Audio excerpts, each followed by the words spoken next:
Hello hello नमस्कार साथियों, स्वागत है आप सभी का गुरुकुलम के ऑनलाइन क्लासेज में। चलिए आज हम बात करने वाले हैं अपना विज्ञान का अगला टॉपिक श्वसन के बारे में। इसके पहले हमने पाचन तंत्र को पूरा पढ़ लिया है। आज हम बात करेंगे श्वसन, ठीक। लेकिन श्वसन में पढ़ने से पहले, मानव श्वसन से पहले हमें एक और टॉपिक पढ़ना है कि श्वसन कितने प्रकार के होते हैं, ठीक। एक वायवीय, एक अवायवीय श्वसन, तो उसे हम पढ़ेंगे। देखिए, वायवीय श्वसन और अवायवीय श्वसन।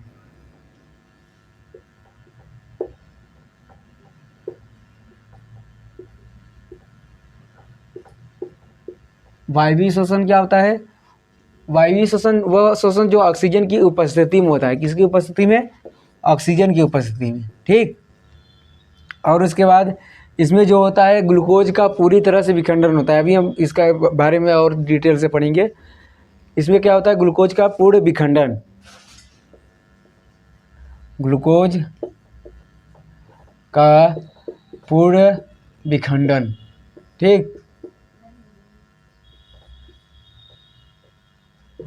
और उसके बाद इसमें शोषण के बाद अत्यधिक मात्रा में ऊर्जा निकलती है, ठीक। ऊर्जा की जो मात्रा होती है वो बहुत अत्यधिक होती है, ठीक। देखिए, ऑक्सीजन की उपस्थिति में होता है, ग्लूकोज का पूर्ण विखंडन होता है, ऊर्जा की अत्यधिक मात्रा होती है। उसका ठीक उल्टा इसमें देखिए, यह ऑक्सीजन की अनुपस्थिति में होता है, ठीक, यानी ऑक्सीजन की उपस्थिति में नहीं होता। और उसके बाद इसमें ग्लूकोज का पूर्ण विखंडन नहीं होता, ग्लूकोज का पूर्ण विखंडन नहीं होता, ठीक। उसके बाद इसमें ऊर्जा की मात्रा कम होती है, यानी ऊर्जा की मात्रा कम निकलेगी, ठीक है। ये जो है आपके वायवीय श्वसन के बारे में है। वायवीय श्वसन क्या होता है? ऑक्सीजन की उपस्थिति में होता है, ग्लूकोज का पूर्ण विखंडन होता है, ऊर्जा अत्यधिक निकलती है। उसके बाद अवायवीय श्वसन क्या होता है? ऑक्सीजन के अनुपस्थिति में होता है, ग्लूकोज का पूर्ण विखंडन नहीं होता है, ठीक, ऊर्जा कम मात्रा में निकलती है। एक और बात, यह जो होता है आपका माइटोकॉन्ड्रिया में होता है। किसमें? माइटोकॉन्ड्रिया। और यह जो होता है आपका ईस्ट या खमीर में होता है। ईस्ट या खमीर क्या होता है? आप जानते होंगे, ईस्ट एक प्रकार का एक कोशिकीय जीव है, ठीक। ईस्ट या खमीर में होता है इसमें, ठीक। या फिर हम बात करें हमारी जो पेशी कोशिका है, यानी हमारे शरीर की जो पेशियां हैं, मांसपेशियां हैं, हमारे पैरों की, उनके पेशियों में, ठीक, वहाँ पर होता है। तो माइटोकॉन्ड्रिया, यह माइटोकॉन्ड्रिया में होता है, यह ईस्ट या खमीर में और पेशियों में होता है। एक तरह से हम बात कर सकते हैं कि यह केवल साइटोप्लाज्म में होता है। किसमें होता है? साइटोप्लाज्म, साइटोप्लाज्म, ठीक, जो आपके कोशिका का एक भाग होता है, ठीक। तो देखिए, वायवीय श्वसन जो है वो आपका माइटोकॉन्ड्रिया, और वह जो है ईस्ट या खमीर में होता है, जिसे साइटोप्लाज्म बोलते हैं, ठीक। ईस्ट या खमीर को साइटोप्लाज्म नहीं बोलते हैं, लेकिन साइटोप्लाज्म एक कोशिका के अंदर पाया जाने वाला एक पदार्थ होता है, ठीक। जैसे माइटोकॉन्ड्रिया हो गया, साइटोप्लाज्म हो गया, वैसे ही और भी होते हैं। तो ईस्ट या खमीर एक प्रकार का एक कोशिकीय जीव है। पेशी हमारे मांसपेशियों में, जैसे हम सुबह शाम या फिर चाहे जब भी, देखिए सुबह के टाइम में व्यायाम करते हैं तो हमारे मांसपेशियों में ज़्यादा थकान हो जाती है। चाहे किसी भी रीजन थकान होने पर उसमें क्या होता है? लैक्टिक अम्ल जमा हो जाता है, ठीक, जिसके कारण ये पेशियों में क्या दर्द होने लगता है, ठीक। तो वही क्या होता है? ये अवायवीय श्वसन के ही कारण होता है। इसमें क्या जमा हो जाता है? लैक्टिक अम्ल, ठीक। साइटोप्लाज्म में होता है माइटोकॉन्ड्रिया में, और साइटोप्लाज्म में ऐसा बोल सकते हैं कि वायवीय श्वसन जो है माइटोकॉन्ड्रिया और साइटोप्लाज्म दोनों में होता है, ठीक। किसमें? माइटोकॉन्ड्रिया और साइटोप्लाज्म दोनों में, प्लाज्म। लेकिन यह केवल साइटोप्लाज्म में होता है, मतलब माइटोकॉन्ड्रिया में नहीं होता। ईस्ट या खमीर या हमारी पेशियों में जो होता है वह भी साइटोप्लाज्म के ही अंदर होता है, ठीक। इतना ध्यान रहेगा। अब चलिए इसके बारे में हम समझते हैं कि पूरी तरह से यह प्रक्रिया होती कैसे है, ठीक। इसको लिखिए, या फिर अभी हम लिख लेंगे, लेकिन इसको हटाते हैं पहले। चलिए देखिए, अब हम समझते हैं वायवीय श्वसन की ये प्रक्रिया और अवायवीय श्वसन की प्रक्रिया होती कैसे है।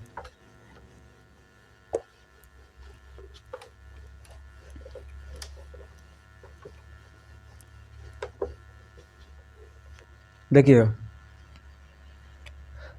जैसे ग्लूकोज है, ग्लूकोज ग्लूकोज में ध्यान दीजिएगा 6 कार्बन परमाणु का होता है। कितना होता है? 6 कार्बन परमाणु या फिर 6 कार्बन अणु होते हैं। ठीक, आपको पता है C6H12O6 ग्लूकोज। ठीक, तो जो ग्लूकोज है इसमें 6 कार्बन होते हैं, C6 यानी 6 कार्बन। ठीक, ओ C6H12O6। ठीक, तो ग्लूकोज में देखिए कितने कार्बन परमाणु हैं? 6। तो 6 कार्बन परमाणु वाला यह ग्लूकोज क्या होता है? ध्यान दीजिएगा, पायरुवेट में विखंडित होता है। किसमें? पायरुवेट। ठीक, पायरुवेट। पायरुवेट क्या होता है? यह ध्यान दीजिएगा 3 कार्बन परमाणु वाला एक 3 कार्बन परमाणु वाला एक प्रकार का बोल सकते हैं पदार्थ होता है, या फिर एक रासायनिक पदार्थ होता है। ठीक, जैसे ग्लूकोज हमारा क्या है?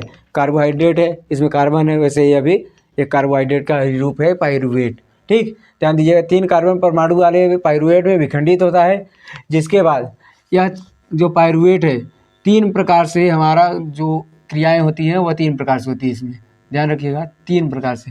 ठीक,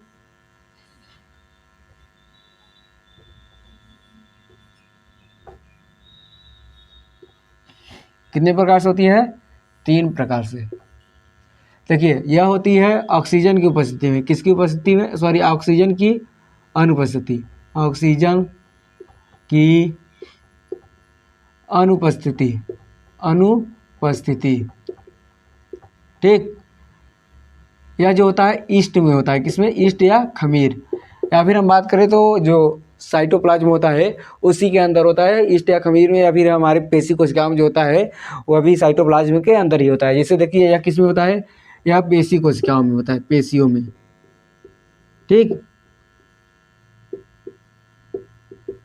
यह क्या होता है? ऑक्सीजन का अभाव। देखिए वो ऑक्सीजन की अनुपस्थिति थी, मतलब ऑक्सीजन पूरी तरह से अनुपस्थित था, लेकिन इसमें ऑक्सीजन का अभाव था। क्या था? ऑक्सीजन का अभाव, यानी ऑक्सीजन कम था, बहुत ही कम का अभाव, यानी न के बराबर। ठीक, कैसा है? ऑक्सीजन का अभाव। और नीचे वाला जो होगा आपका ऑक्सीजन की उपस्थिति। किसमें होगी? ऑक्सीजन की उपस्थिति।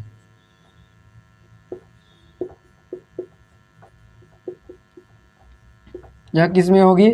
माइटोकॉन्ड्रिया में। ठीक, माइटोकॉन्ड्रिया। अब आप लोग कहेंगे साइटोप्लाज्म कहाँ गया? अब आएगी श्वसन में। तो जो आपके पेशियां हैं या फिर पेशियों में जो होता है ये सब, ये किसमें होता है? साइटोप्लाज्म में ही होता है। ठीक, यह उनमें पाए जाने वाले पेशियों के कोशिकाओं में पाए जाने वाले साइटोप्लाज्म में होता है। ध्यान दीजिएगा ऑक्सीजन की अनुपस्थिति में जब होता है तो देखिएगा जो बनता है उत्पाद हमें ज़्यादा ध्यान रखना है। ठीक, कौन कौन से उत्पाद बनते हैं उसके बारे में हमें ज़्यादा ध्यान देना है।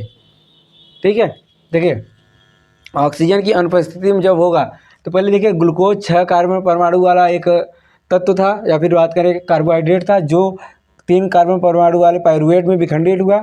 उसके बाद क्या हुआ कि यह 2 प्रकार से, देखिए ऑक्सीजन की अनुपस्थिति और ऑक्सीजन के अभाव। पहला क्या होगा? इसमें ऑक्सीजन की अनुपस्थिति में जब क्रिया करेगा तो क्या होगा? एथेनॉल बनेगा। क्या बनेगा? एथेनॉल। उसके साथ में बनेगा CO2, कार्बन डाइऑक्साइड। ठीक, क्या बना? एथेनॉल और कार्बन डाइऑक्साइड। अब ऑक्सीजन का जब अभाव होगा तब देखिए क्या बनेगा? लैक्टिक अम्ल। क्या बनेगा? लैक्टिक अम्ल। ठीक, लैक्टिक अम्ल बनेगा। उसके साथ में हमारे कोशिकाओं में, या फिर हम बात करें जो यहाँ पर ऊर्जा निकलेगी। क्या निकलेगी? ऊर्जा। ठीक, यहाँ भी ऊर्जा निकलेगी। ऊर्जा सभी में रहेगी, ध्यान रखिएगा। फिर उसके बाद जब ऑक्सीजन की उपस्थिति में होता है तो देखिए जब ग्लूकोज पायरुवेट में बदलेगा, उसके बाद ऑक्सीजन की उपस्थिति में जब क्रिया होगी तो क्या बनेगा? कार्बन डाइऑक्साइड और जल, यानी CO2 और जल, और साथ में क्या बनेगा? ऊर्जा। ठीक, कार्बन डाइऑक्साइड और जल, साथ में ऊर्जा। ठीक, यही बनेगा। और उसके साथ जो ऑक्सीजन, देखिए इसमें ग्लूकोज का पूर्ण जो है, ग्लूकोज का पूरी तरह से जो होता है, मतलब पूरी तरह से विखंडन होता है, लेकिन इन दोनों में, ये दोनों किसके उदाहरण है? ये दोनों आपके अवायवीय श्वसन के। अवायवीय, इसमें ऑक्सीजन का अभाव है, लेकिन यह भी किस में आएगा? अवायवीय में, क्योंकि ऑक्सीजन का अभाव मतलब बहुत कम मात्रा में, न की मात्रा में ऑक्सीजन, ठीक। तो यह भी अवायवीय में आएगा। तो इसमें क्या होगा? इसमें कार्बन परमाणु बचे रहेंगे, ठीक। क्या रहेंगे? इसमें कार्बन परमाणु आपके बचे रहेंगे, लेकिन नीचे वाले में जो है आपका कार्बन परमाणु पूरी तरह से क्या हो जाएगा? खत्म हो जाएगा। देखिए यहाँ पर आपके बचे रहेंगे 2 कार्बन परमाणु। क्या बचे रहेंगे? 2 कार्बन परमाणु।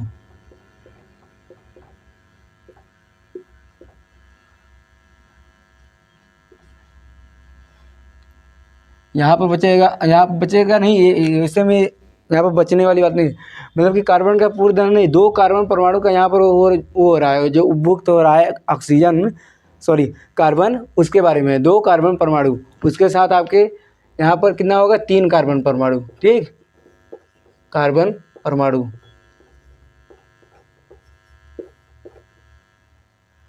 2 कार्बन परमाणु, 3 कार्बन परमाणु, और इसमें पूरी तरह से कार्बन जो है, सॉरी क्या कहते हैं, ग्लूकोज पूरी तरह से उसका विखंडन हो जाएगा, ठीक। तो ये समझ आ गया।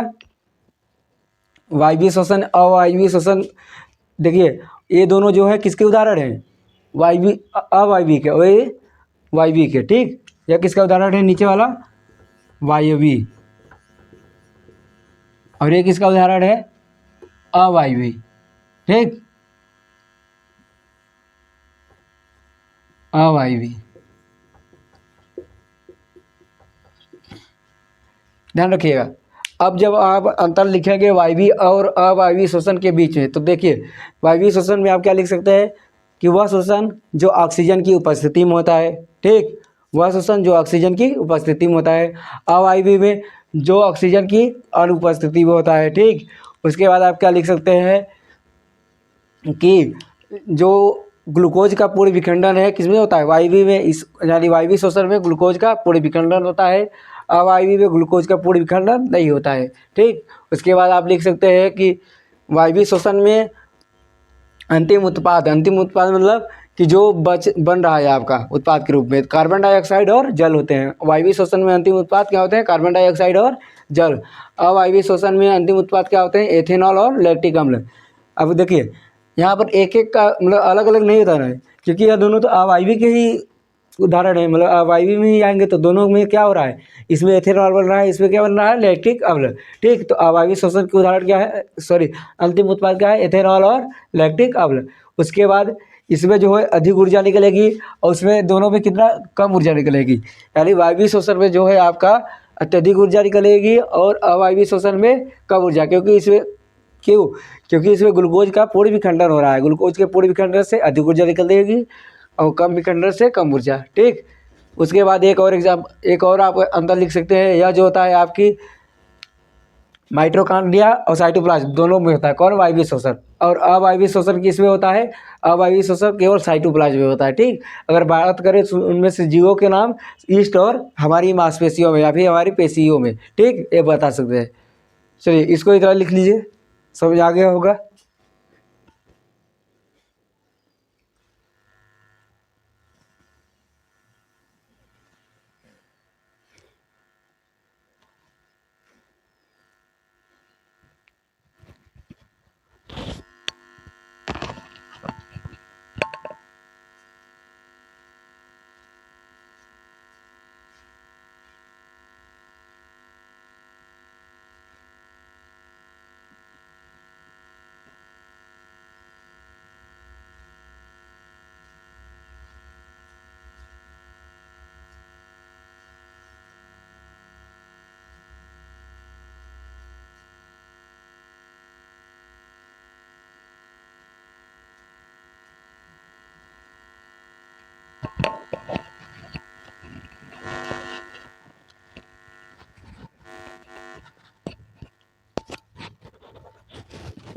लिख चुके हैं?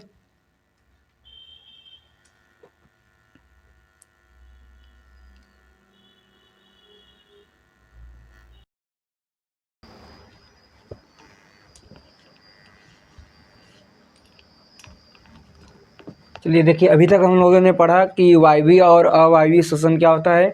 अब हम देखने जा रहे हैं कि मनुष्य में श्वसन तंत्र। ठीक, श्वसन तंत्र में हमें सभी के बारे में पढ़ना है, जैसे नासाद्वार, उसके बाद श्वास नली, कंठ, एपिग्लॉटिक्स, श्वसनिया, दाया फेफड़ा, बाया फेफड़ा, कुपिकाएँ, इन सब के बारे में पढ़ेंगे। और एग्जाम में क्वेश्चन आता है कि मानव श्वसन तंत्र का सचित्र वर्णन कीजिए। ठीक, तो चलिए देखते हैं, पहले हम लोग समझते हैं इसको, फिर उसके बाद लिखेंगे। देखिए नासाद्वार क्या होता है। नासाद्वार देखिए, हमारे चेहरे पर दो, मतलब कि नाक के, मतलब हमारे चेहरे के बाहर दो छिद्र होते हैं, जिसके द्वारा क्या हम वायु को अंदर लेते हैं।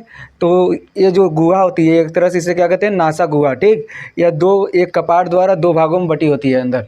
फिर वह जाकर कहाँ खुलती है, वह खुलती है ग्रसनी। यहाँ आपका भोजन वाला ग्रसनी था, ग्रसनी के जस्ट बाद क्या है, श्वास नली। ठीक, ग्रसनी के पास होते हुए श्वास नली में खुलती है, जहाँ पर पहले मिलता है क्या, कंठ। ठीक, ये पूरा श्वास नली है, यहाँ पर कंठ आता है। कंठ क्या है, कंठ से होते हुए कंठ में एक भाग पाया जाता है एपिग्लॉटिक्स। देखिए एपिग्लॉटिक्स क्या कार्य करता है। एपिग्लॉटिक्स का कार्य होता है कि भोजन और जो श्वास होती है उसको रास्ता देना। मतलब ये है कि यदि भोजन आ रहा है तो एपिग्लॉटिक्स क्या करता है कि श्वास वाली जो नली होती है, यानी श्वास नली जो होती है, उसे बंद कर देता है और भोजन को ग्रास नली में भेज देता है। लेकिन यदि श्वास आ रहा है तो वह ग्रास नली वाले नली को बंद कर देता है, और उसके बाद यह क्या करता है, सांस को श्वास नली में भेज देता है, जिससे कि भोजन और श्वास नली में न चला जाए, और उसके बाद जो आपका वायु है, ऑक्सीजन, वह ग्रास नली में न चला जाए। ठीक, तो देखिए श्वास नली के बाद जो यह कार्य करता है उसे क्या कहते हैं, एपिग्लॉटिक्स। यह एक ढक्कन के आकार का होता है। ठीक, यह रास्ता देने का काम करता है। उसके बाद आपकी आती हैं श्वसनियाँ। श्वसनियाँ क्या होती हैं, यही श्वास नली जब हमारे फेफड़ों के पास पहुँचती है तो दो भागों में बढ़ जाती है। ठीक, एक बाएं फेफड़े में चली जाती है और एक दाएं फेफड़े में चली जाती है। यही श्वसनियाँ आगे चलकर छोटी छोटी शाखाओं में बढ़ जाती हैं। ठीक, और इन छोटी छोटी शाखाओं के बाद पाए जाते हैं कुपिकाएँ इनमें। ठीक, कुपिकाएँ क्या होती हैं, यह एक छोटे छोटे आकार के संरचनाएँ होती हैं जिनमें ऑक्सीजन का आदान प्रदान होता है। ठीक है, उसके बाद दायां फेफड़ा और बायां फेफड़ा। फेफड़ा क्या होता है, उसके बाद इसमें हम लोग और देखेंगे आगे कि जो आपके पसलियाँ हैं वो क्या कार्य करती हैं। ठीक, पसलियाँ जो होती हैं वो सुरक्षा प्रदान करने का कार्य करती हैं, और फेफड़ा यहाँ पर आपके श्वसन तंत्र का एक महत्वपूर्ण अंग है। ठीक, इतना समझ में आ गया होगा कि नासाद्वार द्वारा हम सांस जो वायु है वो लेते हैं। तो इसमें क्या होती है, नासाद्वार में देखिएगा एक श्लेष्मा नामक की झिल्ली पाई जाती है। ठीक, जिसके द्वारा श्लेष्मा निकलता है, जो चिपचिपा पदार्थ होता है, जो धूल कणों को अपने अंदर चिपका लेता है, जिससे शुद्ध वायु हमारे अंदर प्रवेश करती है।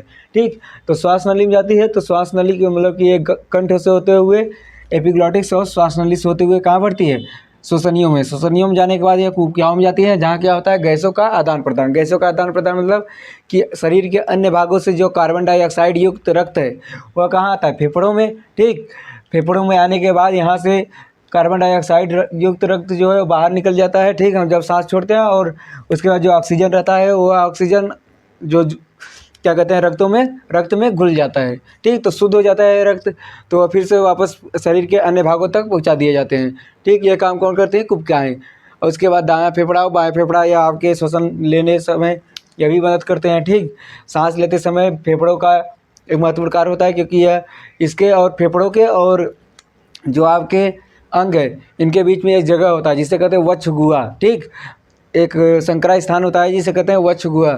इन वक्ष गुहा के माध्यम से ही इनको जो आपके अंग है शरीर के या सुरक्षित रहते हैं, और उसके बाद उन्हें सुरक्षा प्रदान करने का माध्यम कौन करते हैं, पसलियाँ करती हैं। ठीक, पसलियाँ इसी प्रकार से होती हैं, इस पर आपकी संरचनाएँ बनी होती हैं ऐसे।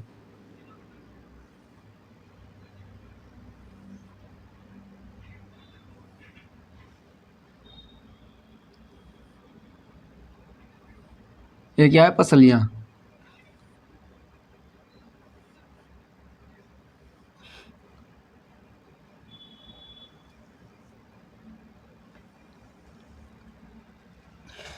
ठीक है, तो देखिए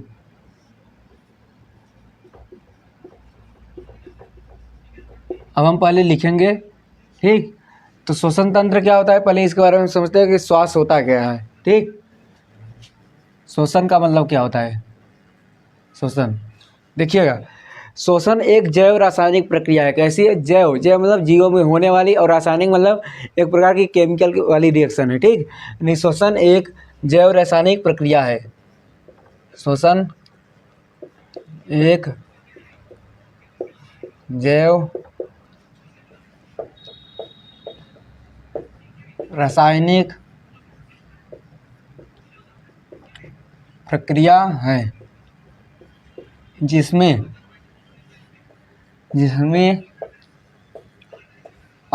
ग्लूकोज का, किसका?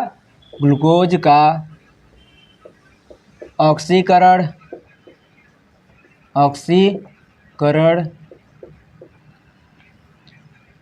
होता है तथा कार्बन डाइऑक्साइड और ऊर्जा। हम लोगों ने पढ़ा था कि जब हम सांस लेते हैं तो उसकी कौन सी क्रिया होती है, आप लोग को बताया था मैंने, ठीक। तो श्वसन एक जैव रासायनिक प्रक्रिया है जिसमें ग्लूकोज का ऑक्सीकरण, यानी ग्लूकोज का ऑक्सीजन के साथ अभिक्रिया होती है तो कार्बन डाइऑक्साइड, जल और ऊर्जा निकलता है। तो हमें यहाँ क्या लिखना है? ग्लूकोज का ऑक्सीकरण होता है तथा कार्बन डाइऑक्साइड और ऊर्जा उत्पन्न होती है, ठीक। जल नहीं लिख सकते हैं आप लोग, कोई दिक्कत नहीं है। कार्बन डाइऑक्साइड, जल और ऊर्जा, ठीक। कार्बन डाइऑक्साइड और ऊर्जा उत्पन्न होती है। अब देखिए, जो अंग मिलकर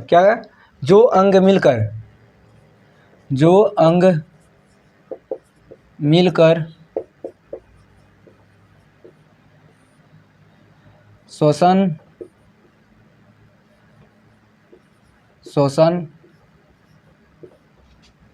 का कार्य करते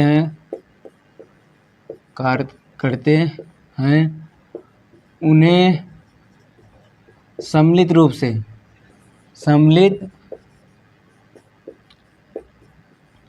से क्या कहते हैं? श्वसन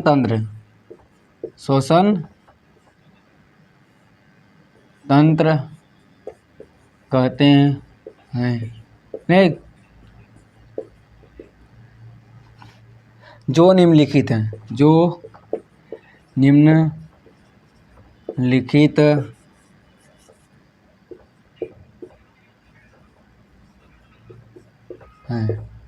ठीक। देखिएगा, श्वसन एक जैव रासायनिक प्रक्रिया है जिसमें क्या होता है? ग्लूकोज का ऑक्सीकरण होता है, ठीक। ग्लूकोज का ऑक्सीकरण होता है तथा कार्बन डाइऑक्साइड और ऊर्जा उत्पन्न होती है, ठीक। कार्बन डाइऑक्साइड जो उत्पन्न होती है वो हमारे शरीर से बाहर निकाल दी जाती है श्वसन के ही प्रक्रिया में, ठीक। और उसके बाद ऊर्जा हमारे शरीर के अन्य कामों के लिए उपयोग में होती है, ठीक। देखिए, जो अंग मिलकर श्वसन का कार्य करते हैं उन्हें सम्मिलित रूप से श्वसन तंत्र कहते हैं, जो निम्नलिखित है। देखिए, अब हम लोग देखेंगे कि श्वसन तंत्र में जितने भी अंग हैं उनके बारे में एक एक करके डिस्कस करेंगे। पहले ये लिखिए, उसके बाद हम आते हैं नासाद्वार, फिर उसके बाद कंठ, श्वसनी, एपिग्लॉटिक्स सबको देखेंगे, ठीक। लिखिए,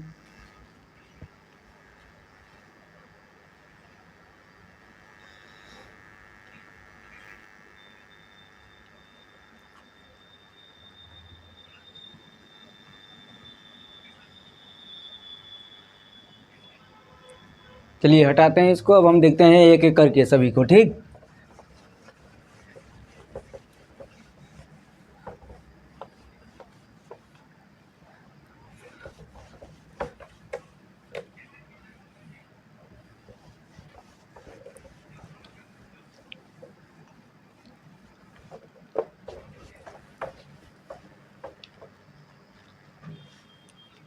ये क्या है?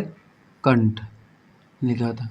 देखिए, अब हम पहले बात करते हैं नासाद्वार, ठीक। नासाद्वार, ध्यान दीजिएगा, नासाद्वार क्या होता है इसके बारे में देखिए। नासाद्वार हमारे शरीर में या फिर हमारे चेहरे के बाहर उपस्थित होती है, जो 2 छिद्रों द्वारा खुलती है, ठीक। हमारे चेहरे के बाहर 2 छिद्रों द्वारा खुलती है। नासाद्वार हमारे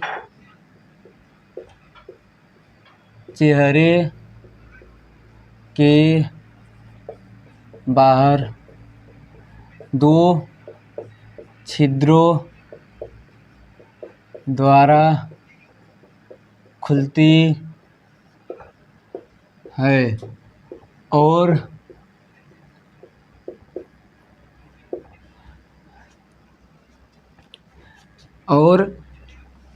अंदर जो हमारा मतलब दो छिद्रों के माध्यम से खुलती है।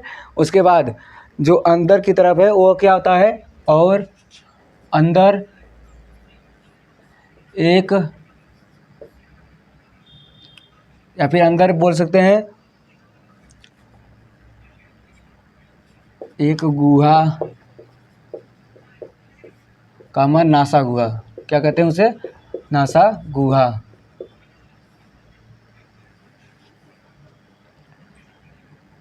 को दो और अंदर एक पट द्वारा, ऐसे लिखिए, एक पट द्वारा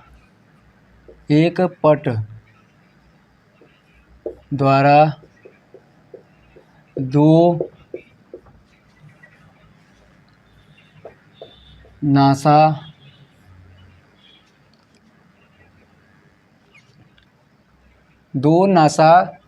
गुहा में, ऐसे लिखिए, ठीक। एक पट द्वारा दो नासा गुहा में बट जाती है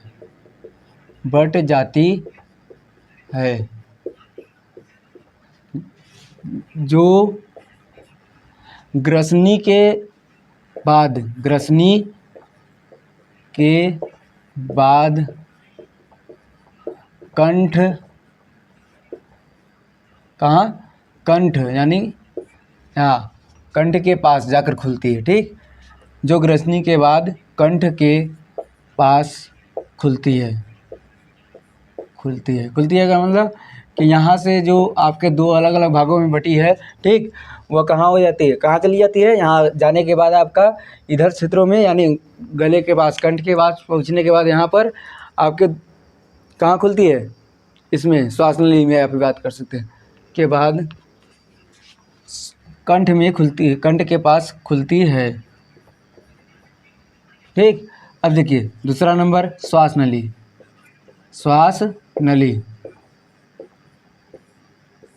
के बारे में देखिए। यह जो होता है कंठ से जुड़ा हुआ भाग होता है। श्वास नली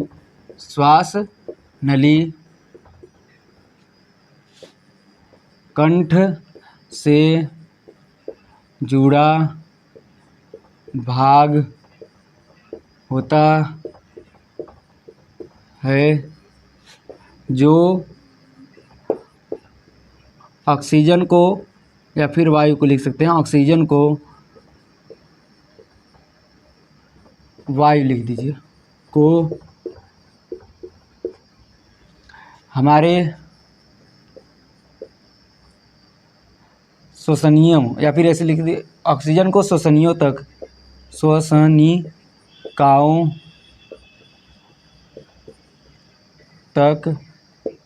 पहुंचाती है,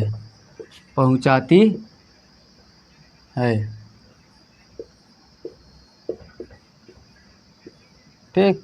अब देखिए ये हो गया। अब आपका आता है एपिग्लॉटिक्स क्या होता है, इसे कहते हैं, देखिए एपिग्लॉटिक्स एक प्रकार का घाटी ढक्कन होता है। घाटी ढक्कन मतलब कि इस पर जो होता है एक ढक्कन की तरह कार्य करता है, यानी जब हमारा भोजन जाने लगता है तो यह नासाद्वार को बंद कर लेता है, ठीक। किसे, नासाद्वार, या फिर सॉरी श्वास नली को, नासाद्वार तो वहाँ है, श्वास नली को बंद कर लेता है, जिससे कि भोजन श्वास नली में न चला जाए। ऐसा होने पर क्या हो जाता है कि हमें देखिए भोजन अटक जाता है, जिसे कहते हैं, तो वो क्या होता है, श्वास नली में चला जाता है कभी कभार भोजन, जब हमारा माइंड कहीं और रहता है तब खाना खाते हो, ठीक।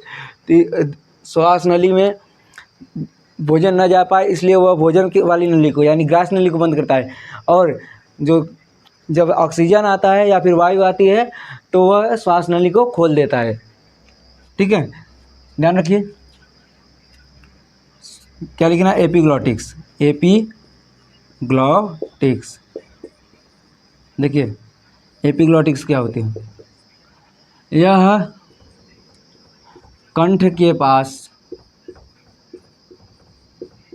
एक ढक्कन नुमा संरचना होती है जो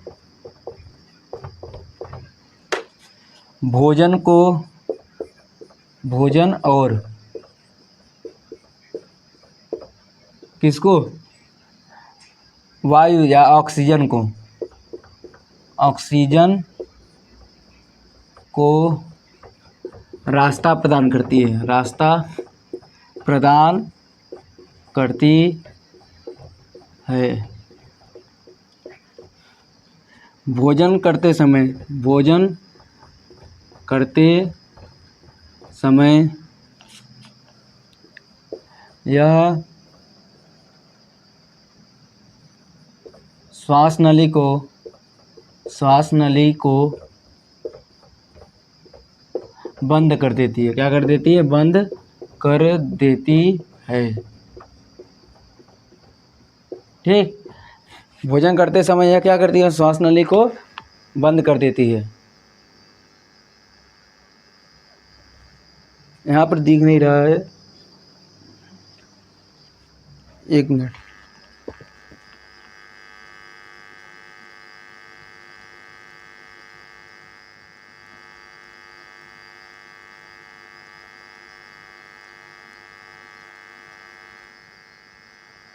श्वास नली को बंद कर देती है। ठीक है, दिख नहीं रहा था, अब दिख रहा होगा।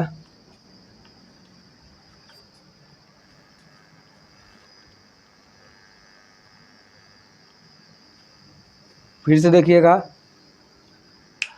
नासाद्वार क्या होता है? नासाद्वार हमारे चेहरे के बाहर दो छिद्रों द्वारा खुलता है। ठीक, और अंदर एक पट द्वारा दो नासा गुहाओं में बढ़ जाता है। ठीक, जो ग्रसने के बाद कंठ के पास खुलती है। श्वास नली कंठ से जुड़ा हुआ भाग होता है। ठीक, जो ऑक्सीजन या वायु को श्वसनिकाओं तक पहुंचाता है, यानी यहाँ से यहाँ तक पहुंचाने का कार्य करता है। ठीक, और उसके बाद एपिग्लॉटिक्स या कंठ के पास, यानी इसके पास एक ढक्कननुमा संरचना होती है जो भोजन और ऑक्सीजन को रास्ता प्रदान करती है। भोजन करते समय यह श्वास नली को बंद कर लेती है। ठीक, इसके आगे लिख लेंगे जिससे, ठीक, जिससे भोजन श्वास नली में नहीं जाता। यहीं आगे लिख लेंगे जिससे भोजन श्वास नली में नहीं जाता। ठीक, वहाँ पर नीचे दिख नहीं रहा था, अब दिख रहा होगा। जिससे भोजन श्वास नली में नहीं जाता।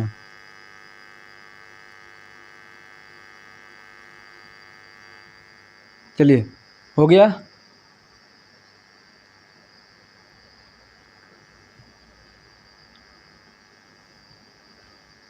अब देखिए, हम लोग बात करने वाले हैं, इसको लिख लीजिए पूरा।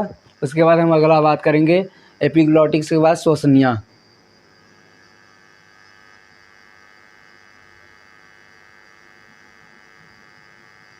अब आप लोगों को दिख रहा होगा।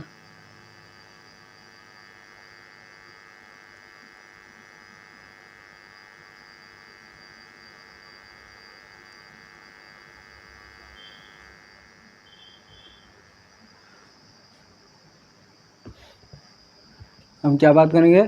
श्वसनियों के बारे में। चलिए, हो गया।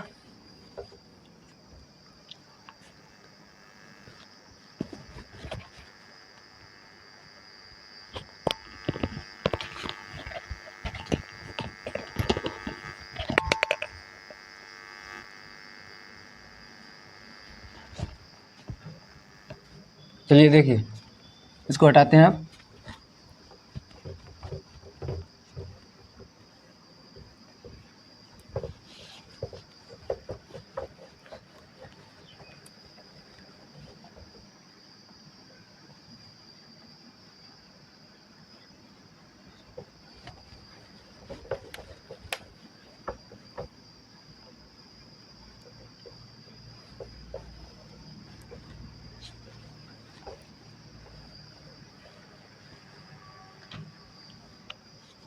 यह क्या था? हमारा कंठ था, सॉरी, यहाँ पर कंठ था आपका। और यह क्या था? एपिग्लॉटिक्स, एपिग्लॉटिक्स। ठीक, और यहाँ क्या था आपका? जो श्वसनिया,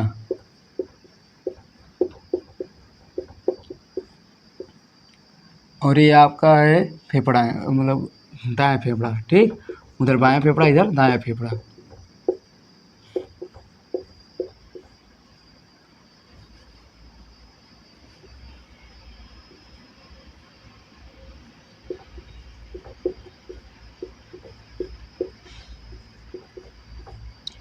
यह है पसलियाँ। अब देखिए, अब हम बात करेंगे जो आपकी श्वसनियाँ है। एपिग्लॉटिक्स हम समझ चुके क्या होता है, अब श्वसनियाँ देखते हैं।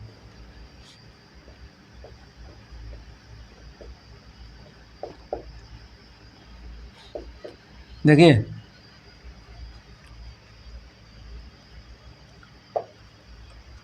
श्वसनियाँ जो होती हैं श्वास नली से जुड़ी होती हैं, जो क्या करती हैं, ऑक्सीजन को कहाँ तक ले जाती हैं, कुपक्याओं तक, ठीक। श्वसनियाँ, या फिर हम बात करें ऐसे, श्वास नली, श्वास नली फेफड़ों के पास, फेफड़ों के पास दो श्वसनियों में बट जाती है, बट जाती है, जो जो आगे चलकर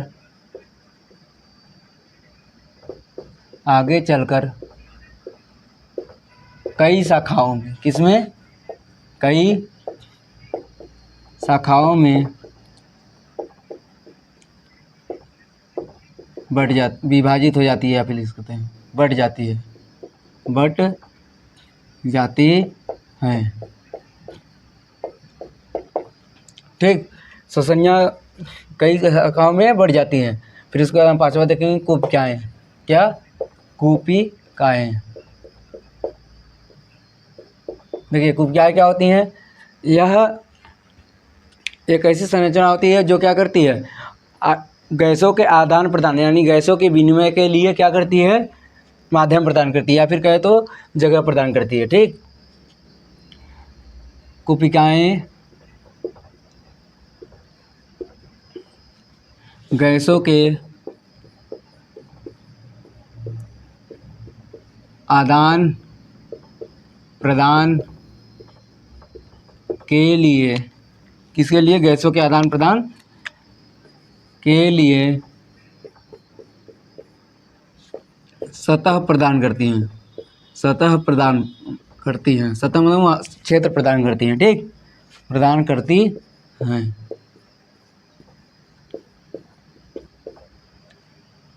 क्या क्या होती हैं, यह किसमें जुड़ी होती हैं, श्वसनियों में। आगे लिख सकते हैं, यह श्वसनियों में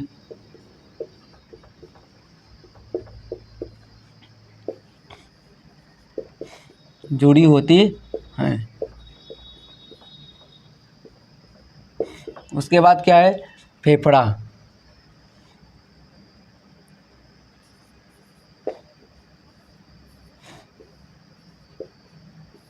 फेफड़ा के बारे में क्या लिख सकते हैं आप, कि मनुष्य में दो फेफड़े पाए जाते हैं, एक बायां एक दायां, ठीक।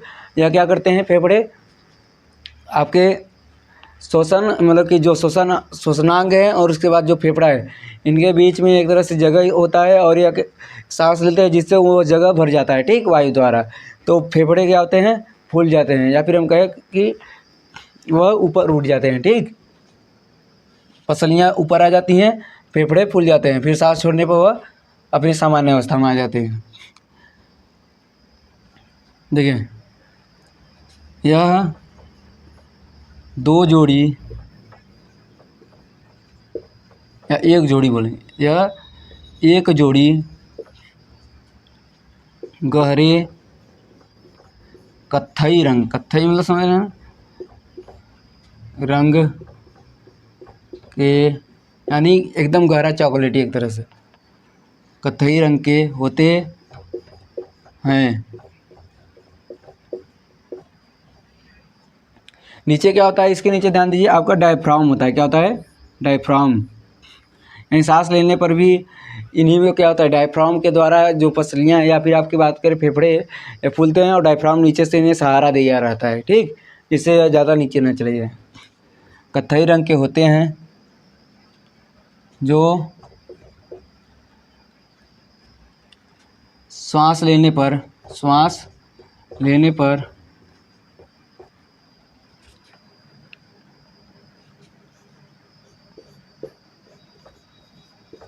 फूल जाते हैं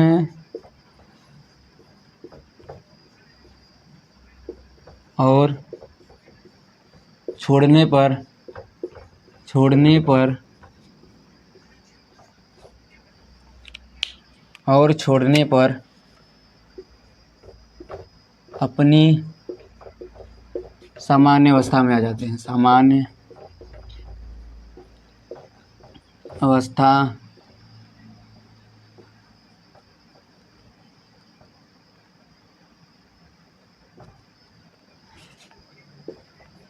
में आ जाते हैं,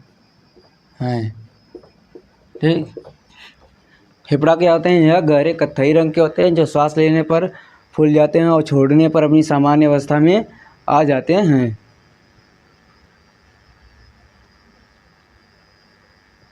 चलिए इतना लिख लीजिए।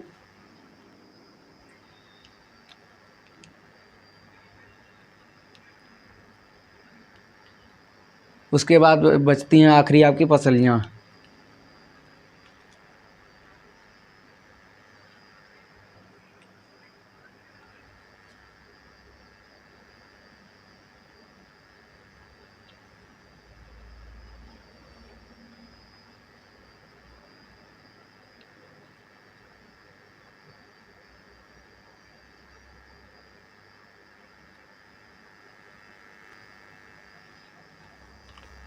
चलिए देखिए हो गया। अब हम बात करने वाले हैं पसलियाँ आखिरी।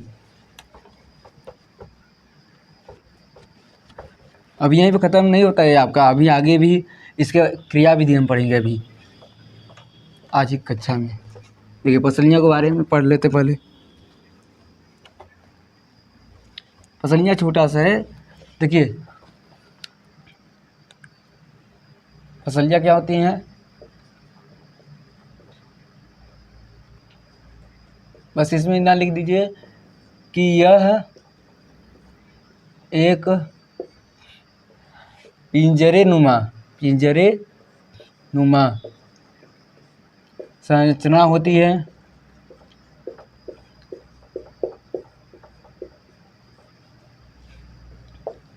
जो हमारे श्वसनांगों को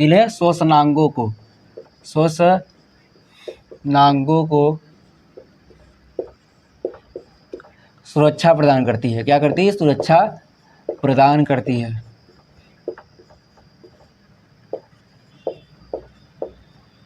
देखिए जो श्वसनांग है ये क्या है, इन्हें सुरक्षा प्रदान करती कौन? पसलियाँ। अगर पसलियाँ ना होती तो अगर यहाँ पर चोट लगे तो अंदर के सब इधर उधर हो जाएंगे, तितर बितर हो जाएंगे, ठीक।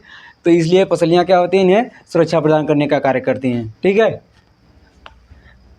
चलिए इसको इतना लिख लीजिए पसलियों में। उसके बाद हम देखते हैं इसकी क्रिया विधि, यानी किस प्रकार से हमारे श्वसन क्रिया में होता क्या है, यानी ऑक्सीजन का किस प्रकार से आदान प्रदान होता है,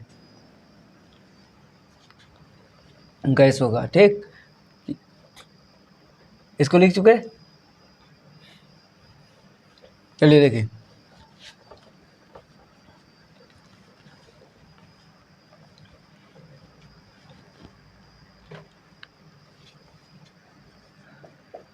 क्रिया विधि, यानी कैसे कार्य करता है पूरा श्वसन तंत्र। देखिए जब हम क्या करते हैं, सांस लेते हैं नासा गुहा द्वारा, ठीक। यहाँ पर दिख नहीं रहा होगा, वहाँ पर पसलियाँ भी शायद नहीं दिखा था, ठीक। यहाँ पर लिख दे रहे हैं क्रिया विधि।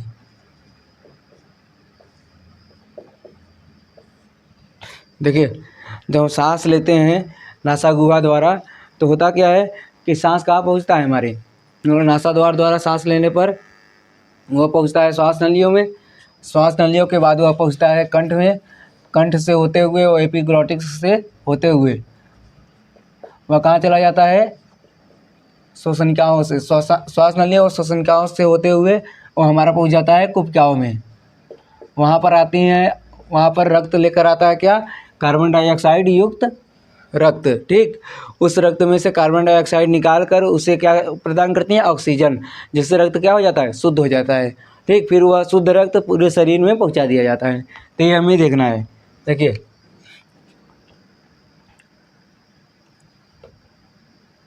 नासा या फिर नासा द्वारा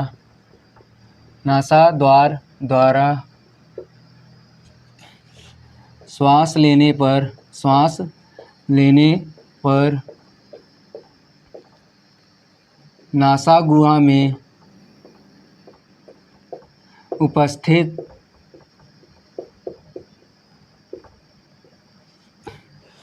श्लेष्मा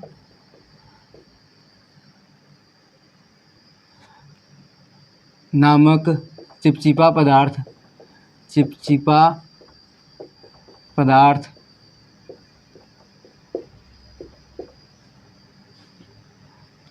वायु में उपस्थित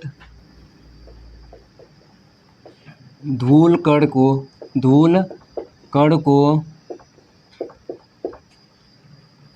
अपने में क्या करता है, अपने में चिपका कर रोक लेता है। धूल कण को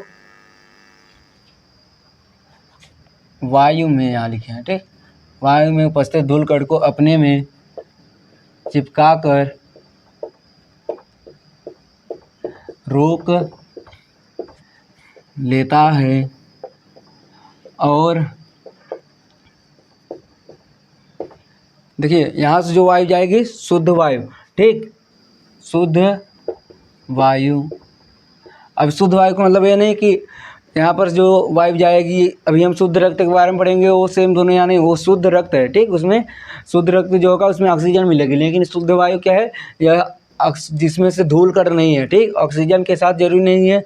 देखिए वायु के साथ और भी गैसें हमारे शरीर में जाती हैं, लेकिन उनमें से धूल कण जो होते हैं वो चिपक जाते हैं किसमें, श्लेष्मा में, ठीक।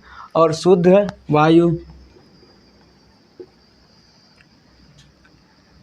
अंदर, या फिर ऐसे लिख सकते हैं, शुद्ध वायु श्वास नली द्वारा श्वसनियों से होते हुए कुपिकाओं तक पहुँचती है, कुपिकाओं तक पहुँचती है।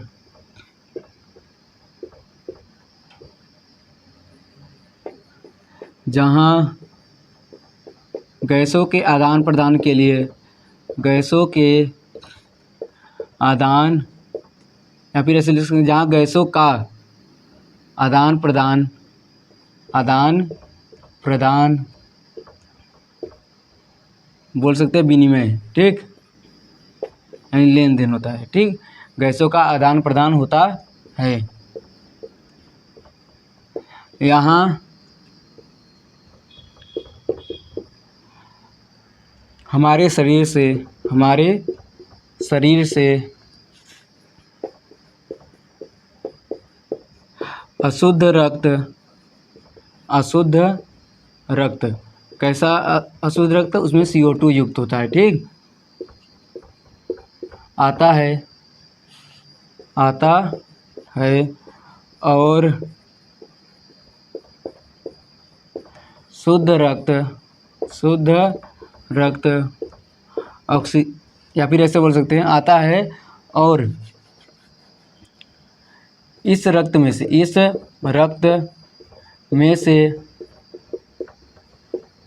CO2 बाहर निकल जाता है,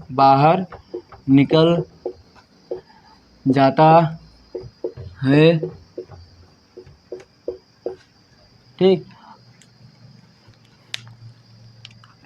और इस रक्त में से CO2 बाहर निकल जाता है और ऑक्सीजन युक्त रक्त, कैसा रक्त, ऑक्सीजन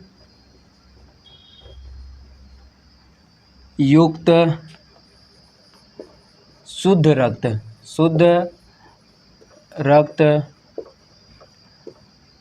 पूरे शरीर में भेज दिया जाता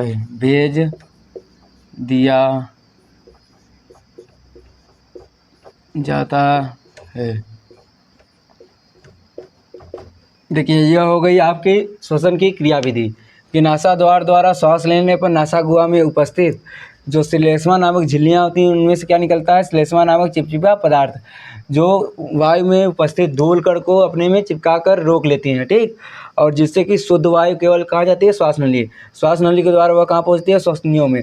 श्वसनियाँ छोटी छोटी शाखाओं में बटी हुई रहती हैं जिसमें कोशिकाएँ जुड़ी होती हैं और उसके बाद श्वसनियों द्वारा यह कहाँ पहुँचता है, कोशिकाओं तक। कोशिकाओं में क्या होता है, गैसों का आदान प्रदान। यहाँ पर आदान प्रदान यानी विनिमय, ठीक। विनिमय का यही आदान प्रदान कोई विनिमय कहते हैं या लेन देन कहते हैं, ठीक। यहाँ हमारे शरीर से अशुद्ध रक्त क्या होता है, आता है और जिसमें क्या होता है CO2 युक्त। यह अशुद्ध रक्त में से CO2 निकल जाता है, हमारे सांस छोड़ने पर वह बाहर आ जाता है, ठीक है। और ऑक्सीजन क्या होता है, रक्त में मिल जाता है जिससे रक्त क्या हो जाता है, शुद्ध हो जाता है और यह पूरे शरीर में फिर से भेज दिया जाता है। इसी प्रक्रम को यह आपका यहाँ पर श्वसन तंत्र खत्म हुआ।